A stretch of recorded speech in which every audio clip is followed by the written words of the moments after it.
আজকে আমরা জানব বৃন্দাবনের নিধিবন সম্পর্কে। প্রতি রাতে এখানে আজও নাকি লীলায় মাতেন রাধাকৃষ্ণ।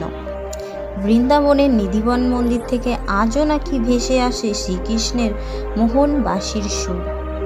বৃন্দাবনের পর্যটকদের কাছে অন্যতম প্রধান আকর্ষণ নিধিবন মন্দির। এই মন্দিরেই লুকিয়ে আছে অনেক রহস্য, যা আজও পর্যটকদের সমানভাবে আকর্ষিত করে। নিধিবনের সঙ্গে জড়িয়ে থাকা রহস্য ঘেরা সব গল্পে আদৌ কোনো সত্যভিত্তি আছে কিনা তা জানা না গেলেও শ্রীকৃষ্ণের এই লীলাভূমি চোখ টানবে। মন্দিরের ভেতরে দারুণ সুন্দর কারুকার্যে ভরা রাধাকৃষ্ণের যুগল মূর্তিগুলি। নিধি অর্থে সম্পদ এবং চারপাশ জঙ্গলে ঘেরা বলে বন, সেখান থেকে এই মন্দিরের নাম নিধিবন। উল্লেখযোগ্য বিষয় হলো এই জঙ্গলের সব গাছের শাখায় নিম্নমুখী এবং গাছের শাখা প্রশাখাগুলি একে অন্যের সঙ্গে জড়িয়ে রয়েছে।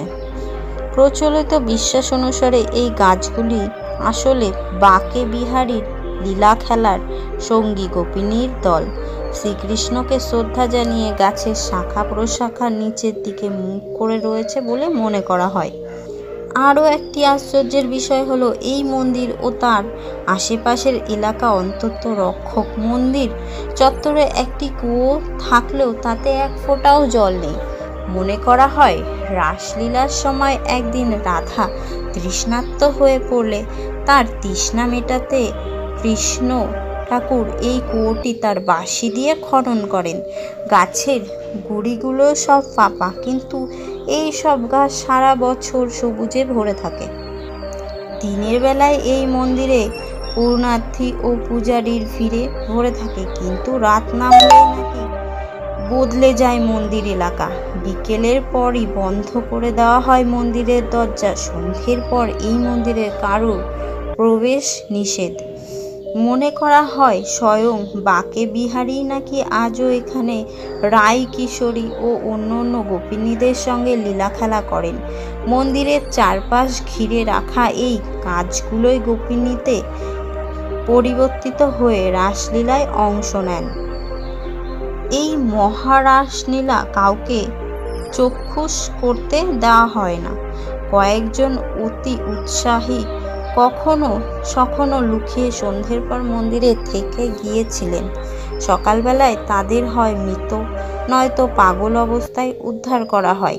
স্থানীয় বাসিন্দাদের দাবি, সন্ধ্যের পর বন্ধ মন্দির থেকে ভেসে আসা ঘুঙুরের শব্দ অনেকেই শুনেছেন। ভেসে আসে বাঁশির সুরও। রাধাকৃষ্ণকে সন্তুষ্ট করতে সন্ধ্যা আরতির পর পুরোহিতরা এখানে শাড়ি, মিষ্টি, চুড়ি, পান এই সব রেখে যান। সকলে সেই সব কিছু ছড়ানো ছিটানো অবস্থায় পায়।